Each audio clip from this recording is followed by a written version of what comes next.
Hey guys, it's Damien from the Neighborhood Comic Dad with a comic haul video from DCBS. Let's get it. All right, guys, welcome back. We're going to do our first DCBS discount comic book service unboxing. What I've been doing for years is I order my comics online through a website called Discount Comic Book Service, and we get them at the end of the month. Comics come out once a week, and at the end of the month, they just send the whole month's worth of books at the very end. And we usually get them about halfway through the next month. So this is going to be all the comics that me and my brother ordered through them for the month of November. All right, let's go and get started. The first stack is going to be from a company called Dynamite, and they do a lot of licensed books, which means they license properties from like TV, movies, and they make comics of those properties. And one of their big sellers right now is the Warner Brothers cartoons from like the 70s and 80s. And hopefully you guys recognize some of these. These were real cool when I was growing up. And the comics are pretty cool. They're pretty entertaining and nothing super heavy, but, entertaining. And that's the main thing is, when you buy comics, first and foremost, it's for entertainment, in my mind anyway. So let's get started, guys. Okay, the first one is Blue Falcon and Dynamite number 3. I hope the glare is not too bad there. And then we also got number 4. Yeah, the glare is kind of bad. Sorry, guys.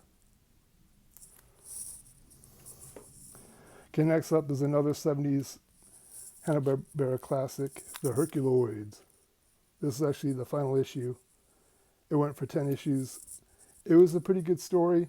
Artwork is pretty cool, kind of like Mike Mignola type artwork, like Hellboy style. It's pretty cool. It actually goes into like the origin of the Herculoids, which they really didn't do back in the cartoons. Real cool stuff. I dug it. Okay, next up is classic. Most people should recognize this. Space Ghost. This is the second volume, number 5. The cover is just throwback style. It looks awesome, retro. And the stories are pretty good. It's a little gritty compared to the cartoon, but good stuff. Okay, next up is they also do Disney properties. And most of you guys hopefully remember Gargoyles. Awesome animated TV show from like the mid 90s. This is Gargoyles Demona. She has her own series, number 4. Pretty cool cover there. This story's a little slow moving, but it's pretty cool. Then a crossover I'd never thought I'd see. Gargoyles, right, with the Fantastic Four. This is a one-shot story. This is the Dynamite part of the story. Marvel last month did their part of it. Both stories are pretty cool. The Marvel one was a little bit better in my opinion, but good stuff. Okay, another cool title. These were Rankin Bass cartoons, and they actually did a series on Silverhawks. This is number 10. And this is the last issue of this series too. I was really digging this one. Maybe they'll start another volume later next year. Dug that one. Okay, and then these are probably my favorite of the Dynamite comics going right now. The Thundercats line of books. Look at that cover. That's sick. This is number 21 of the main Thundercats title. Okay, then they have a second title, Thundercats Lost. This is the characters that were brought in later in the cartoon series, like Linkso, Pumaira, those type characters. They also have a couple newer characters that were exclusive in these comics. This is number 8. Kind of cool. And then here's number 9. See, there's some of the characters later on, Linkso, Pumaira, I forget this dude's name right now off the top of my head. And there's a couple newer characters for the comics. That chick and this, like, he's like a strong guy type guy. But yeah, all these books are entertaining from Dynamite. I give them that. There's good comics here. Okay, then a couple one-shots of characters from the Thundercats. Panthro #1, but I believe this is a one-shot. I haven't read it yet. Yeah, just cool. Panthro is awesome. And then I guess because they did, a solo series or a solo issue for Thundercats, they also did a solo one-shot for the Thundercats Lost, and this one's on Pumira. Kind of cool. Yeah, I really dig a lot of the Dynamite tie-in books. They're pretty good. Okay, next up, a couple DC comics. I don't really read a lot of DC in single issues. I mainly collect Deathstroke, Terminator, which he doesn't really have a series going right now, and Green Lantern. I've been reading Green Lantern for a while. Ever since I got hooked on Jeff Johns' run with Rebirth and Black Knight, I've been hooked ever since. And these are a couple of the newer issues. Here's number 29 of Green Lantern, the newest series from All In. And then we got Green Lantern Corps number 10. It's pretty sick. Okay, on to Marvel.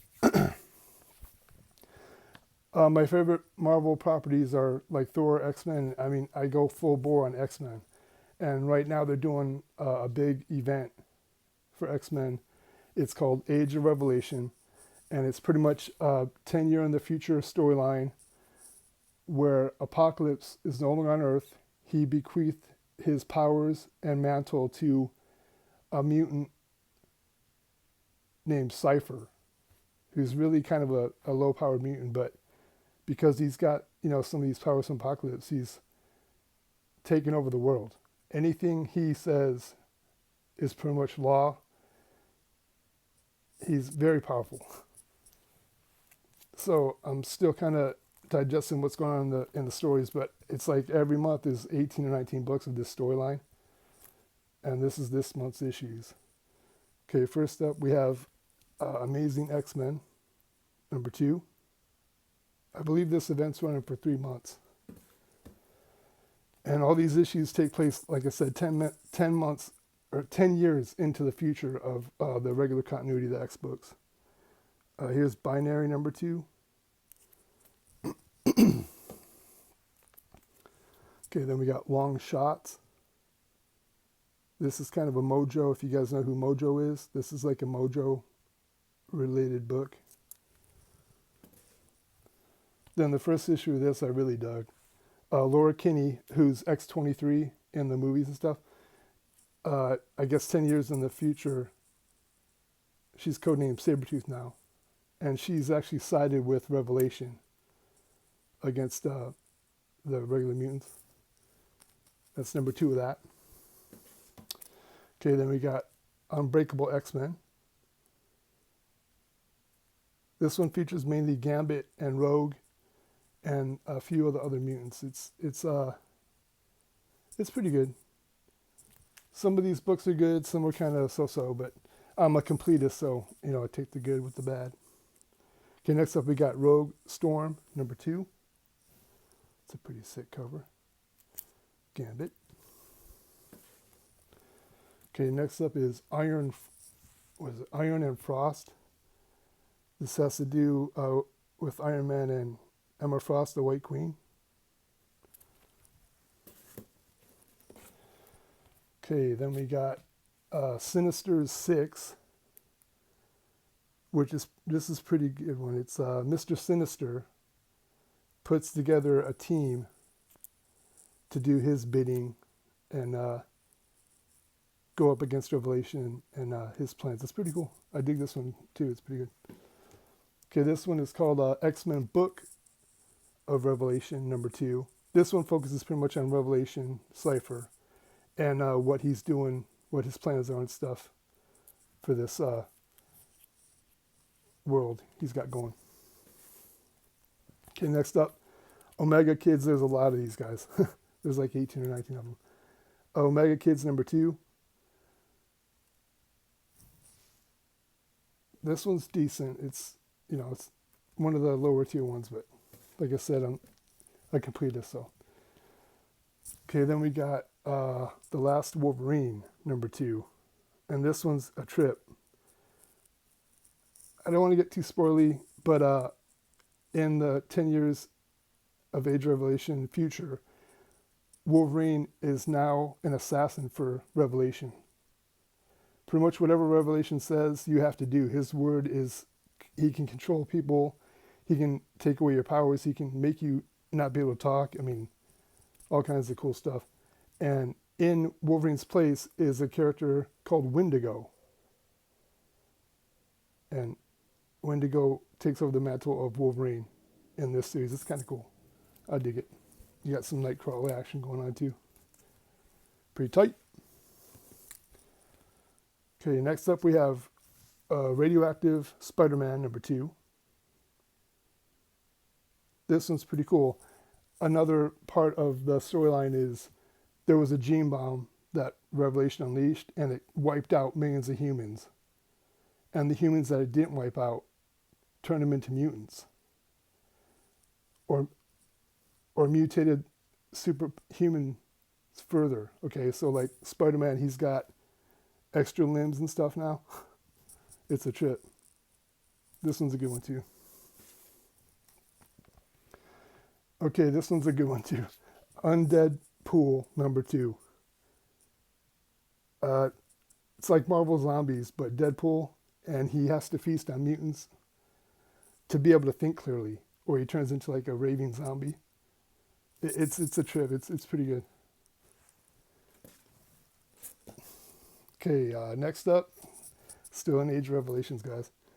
Cloak or Dagger number 2.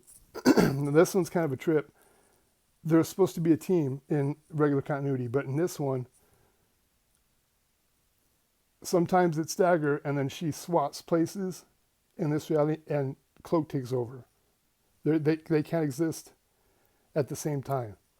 It's weird. The first issue is decent. We'll see how this one goes. The artwork's pretty cool in all these, actually. Okay, next up, this one's kind of a cool series too. X-Avengers. Sorry, guys. This is Mirage from the New Mutants. She actually leads a group of Avengers in this reality. And they are, trying to take out Revelation and protect the people in this world. It's pretty cool. Okay, more Age of Revelation. We got Expatriate X-Men. This one's kind of a pirate book. A lot of the characters I'm not familiar with too much, except for Miss Marvel. She's like, I would say she's like the leader of this little band of like pirates. It's decent. It's one of the lesser tier ones, in my opinion. Okay, and then some of these are, sorry guys, number 3 issues of this event. This is Amazing X-Men number 3.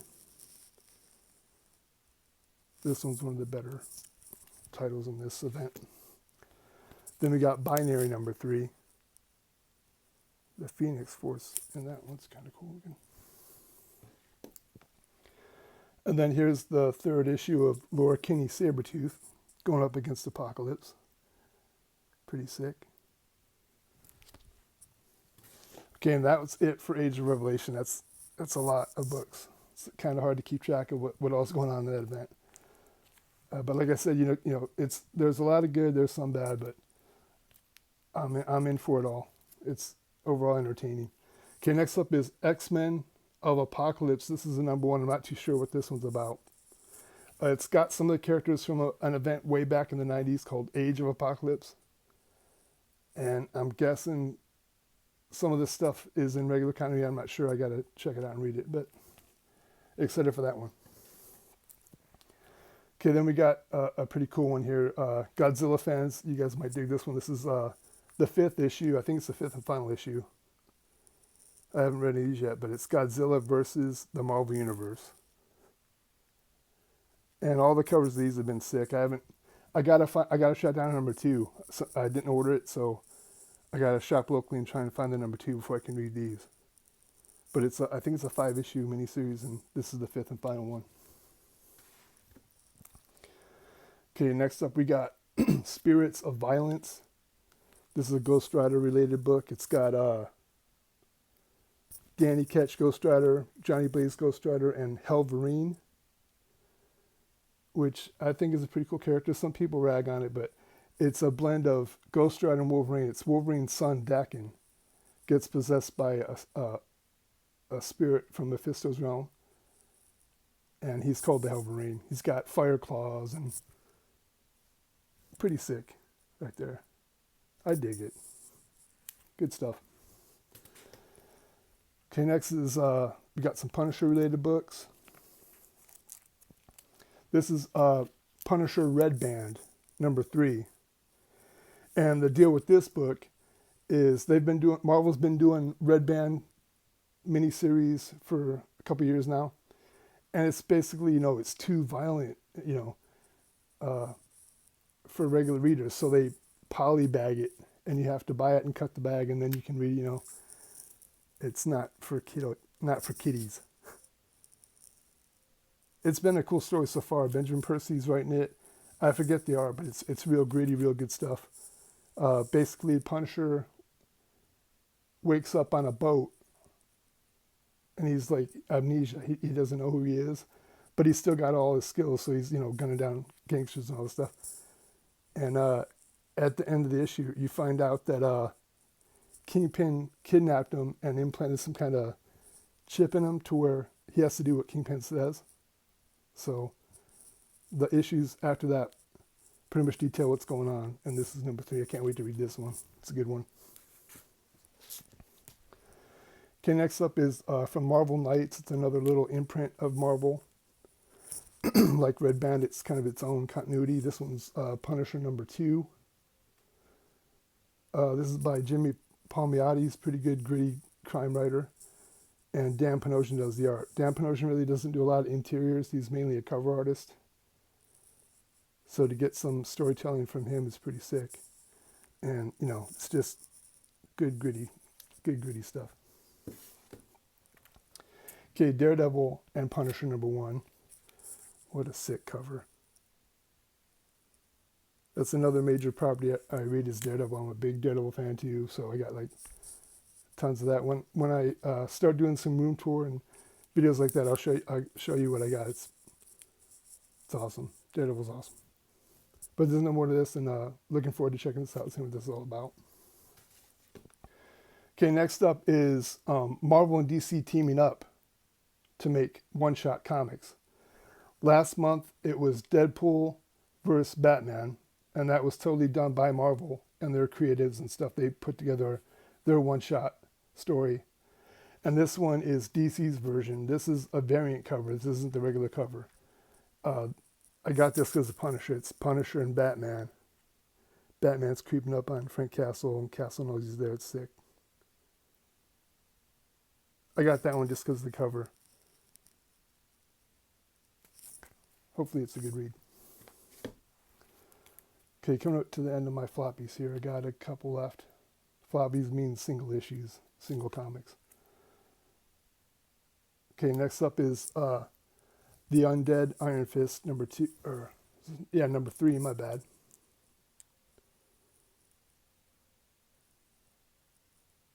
This one he takes on the immortal weapons of Kunlun.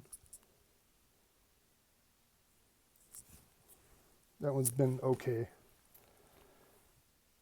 Okay, another big property of Marvel I read is Thor. I've been a huge Thor since I've been reading comics. See some Thor stuff behind me on the wall there. And this is the current series. It's called Mortal Thor. At the end of the last series called Immortal Thor, Loki kills Thor. And when this one starts off, he's on Earth, no powers, no memory of him being Thor. And it's a trip. It's pretty cool so far. He's running around beating people up. He's a construction worker now, and he's beating people up with like regular hammers and stuff. It's pretty sick.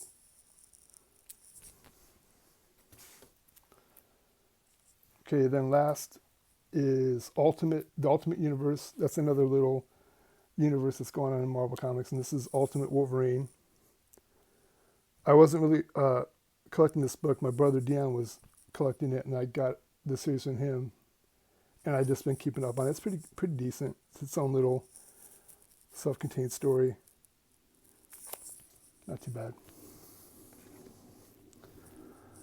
And then I picked this up at Surprise Comics, Spider-Man Wolverine, number 8.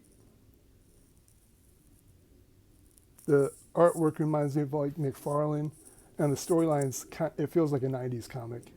It's pretty cool. They're taking on a version of Wolverine and Spider-Man mashed together called Arachnics. It's good stuff. It's not too heavy. Okay, now on to my collected editions. Like these are trade paperbacks and omnibus stuff that have multiple issues in one book, and they're like storylines complete in one book. It's a pretty easy way to get into comics, and I highly recommend it. If you guys want to check out certain characters, you can hit up Barnes & Noble or hit up a comic store and just go to the trade paperback section, and you can buy like a complete storyline and see if you like it, and continue from there. This is one of the mini X events called X Manhunt. This is the complete volume of this one. Okay, then we got Star Wars Jedi Knights. This is the first volume of this. I'm not sure. It's kind of a prequel series. I don't know if it's solo stories of the Jedi Knights or if they're banded together going on missions. I'm not sure. To check it out. Okay, then we got from DC. This is Absolute Manhunter Volume 1, Martian Vision. DC's been doing a line of books called Absolute, and it started with Absolute Batman. There's Absolute Superman, Absolute Wonder Woman, and so on. They're doing like different versions of their characters, and so far they've all been real big hits with a lot of the comic fans. And this is their take on Martian Manhunter. Can't wait to check this one out. Then this one it's a classic, and I'm glad they're reprinting it because trying to find these in single. It's a smaller company when these originally came out. This is Dreadstar by Jim Starlin. And Jim Starlin's famous from Marvel. He's pretty much, created Thanos, the whole Infinity Gauntlet thing, Infinity War, all that stuff. Pretty much all the big movies. A lot of his creations are pretty much in those movies. He's a real good creator, good writer and penciler. He does all the artwork and storyline in this volume.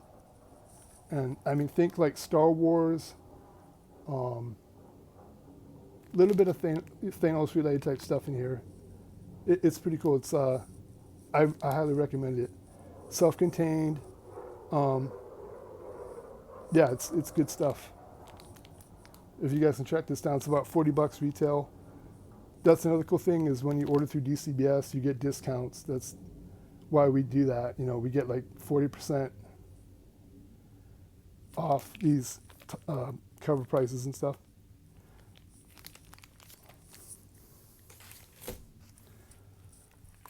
Okay, and then we're going to wrap it up with Image Comics. Robert Kirkman, the guy that created Walking Dead and Invincible and a lot of good popular titles and stuff. He got the rights to do the Hasbro characters, Transformers, G.I. Joe, those toy lines from the 80s. And he's made his own interconnected universe with all these different properties. So you got like G.I. Joe and Transformers, they share the same universe. And they've been awesome. I highly recommend, if you guys like G.I. Joe Transformers stuff, track these trade paperbacks down because they're good reading, they're fun, they're their own, they don't follow like comic continuity or anything, or cartoon continuity. It's pretty much a fresh start on these characters and some pretty cool takes on them. And I got the next 3 volumes of these here. Void Rivals, this is number 4, volume 4. of Void Rivals. This one kind of like the background of what's going on in this universe. It's a pretty good read. Sometimes you'll see guest appearances by G.I. Joe characters or guest appearances from Transformers characters in this title. It's pretty sick. It's kind of the background of what's going on in that universe, besides like the main titles like G.I. Joe and Transformers. And this one is volume 2 of G.I. Joe, and these are just sick. The art's cool, the storyline's awesome. They intermingle like Cybertronian tech into like Cobra's weapons and stuff. And I don't want to give away too much. I highly recommend it, guys. This stuff is killer and really entertaining. Okay, and this is my favorite of all these Image Transformers and G.I. Joe. It's called the Energon Universe. The whole universe is called Energon Universe, the G.I. Joe Transformers and all that. And this is volume 4 of Transformers. And this is just sick. I mean, there's all kinds of just high impact action, real cool storytelling, fast paced. It's just awesome. I can't recommend it enough. If you guys like G.I. Joe Transformers, again, just really check these out. It's worth it, man.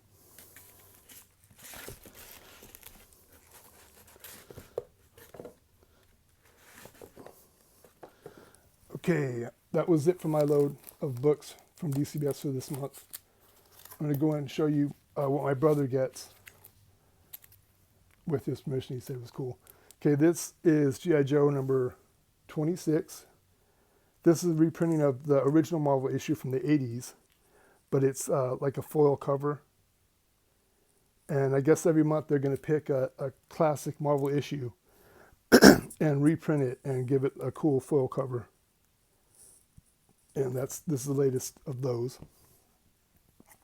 Then this is another cool series. My brother Dan collects these G.I. Joe books in singles, whereas I get the trades because I'm tied up with Marvel and X-Men, so I can't break the bank on everything. But this one's G.I. Joe Real American Hero, which is a continuation of the 80s Marvel title. And it's written by the original writer, Larry Hama. And it just continues the story from that original 80s series to current. It's pretty cool. Larry Hama is like one of the best Joe writers ever. The best. Okay, then we got, these are single issues of the Energon Universe G.I. Joe title. And I guess these are coming out bi-weekly or whatever because he's got 3 issues here. And this is number 13 of G.I. Joe. This is the beginning of the Dreadnought War. This is number 1, part 1 of that. And like I said, all these Energon books are highly recommended.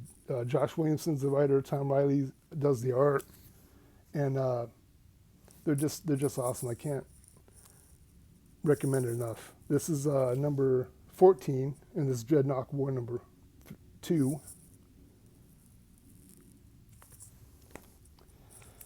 Okay, and then the last G.I. Joe book is number 15. That cover's awesome.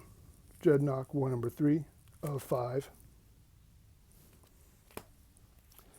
Okay, and then he's got G.I. Joe.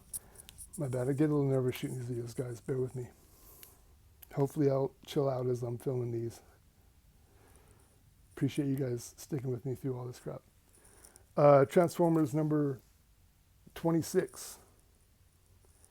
Now this is cool because this is the second issue of Robert Kirkman writing Transformers. The dude that created Walking Dead, Invincible, all these other kick-butt titles. He actually writes. He's a huge Transformers fan, so that's why he went and was able to get these properties. And he's doing awesome with these books. The people he's picking to do these books, and I can't wait to read his actual stories on these characters. But I wait for trade to read those, so got a little ways to wait. Okay, then we got from DC, Aquaman number 11.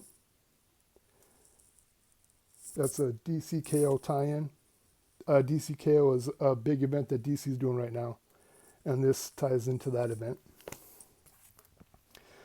Okay, then he's got, let's see, Batman #3. This is a relaunch. It's been getting good reviews. I'm going to get a trade on this one. But this is #3, written by Matt Fraction, and Jorge Jimenez does the art. That looks sick. Then he's got #4. Don't know who that dude is. Minotaur. Pretty sick. Okay, and then Dion also got the Batman Deadpool crossover book. He got the regular cover, which is pretty sick. Dan Mora does the art for the cover, and he does the interior. And I believe it's written by Grant Morrison. It's a pretty A-list group of creators doing that, so it should be pretty good. And then, yeah, Dion, he ordered a Red Band Punisher #3. And then his last single issue is a Marvel facsimile of Ultimate Spider-Man #1. It's a foil cover, and Marvel does the same thing. They'll pick 2 or 3 key issues from their history of publishing, and they'll do like a facsimile reprint with like a cool, foil cover. And we're both suckers for that, so I don't know if you can see yeah, there you go. Pretty sick. But that Ultimate Spider-Man storyline, if you guys are Spider-Man fans, that's another good recommendation. It's pretty much a modern beginning storytelling of Spider-Man lore. It's pretty cool. By Michael Bendis and Mark Bagley. They do a good job on that. And then Dion's collected editions he collects a lot of Marvel Epics. He's trying to get the whole run, but what Marvel Epics is they start from the beginning of 1960s Marvel, and they collect them in groups. So if you want to read like Doctor Strange from the beginning, there's like 12 volumes of Doctor Strange, and they go like 20, 30 issues a book. And this one's from the 90s. This collects a lot of the 90s issues. And this one's volume 12 of that. And it's a good way to get into reading the old school stories, guys, of the Marvel characters. It's the Marvel Epic Collection. Okay, the next Marvel Epic Collection he's got is The Incredible Hulk, and this is volume 10. And this covers stuff from the 1980s, 80 to 81. And again, these start from the beginning. And it's a really affordable way to read these books if you want to get them physical. I mean, you can read them digital if you want. But, I'm more of a tactile guy. A lot of people I know that collect comics, they're into owning the books, you know what I mean? So it's a great way to get into the stories and a really affordable way to collect comics. And lastly, for this load, is Namor Submariner. That's a cool cover. Versus Spidey. Classic, I think it's John Romita and Gil Kane. And this is volume 5, and this is 1972 to 1974. Ooh, and the back cover is sick too. Taking on Thor. I got that single issue somewhere in my collection. Bill Everett art. Rest in peace. But yeah, again, Marvel Epic Collection is the way to go, guys, if you want to collect affordably, not buy single issues from back then. Because, I mean, this book alone, cover price is like $44. Some of these single issues are like worth that much alone. So, highly recommend Marvel Epic Collection if you guys want to get into Marvel from the beginning. Or just any little part of that era. You can just buy a chunk of like 20, 30 issues and read it and enjoy it. Good way to try out characters that you like. And that's going to do it, guys. I look forward to doing more of these. I'll do them every month that we get loads in. And I hope you guys enjoy the video. Please like, comment on what you saw that you liked from this haul. And subscribe and take care. It's close to Christmas right now and the holidays, so just want to wish all you guys a happy holiday and a great new year coming up. Take care.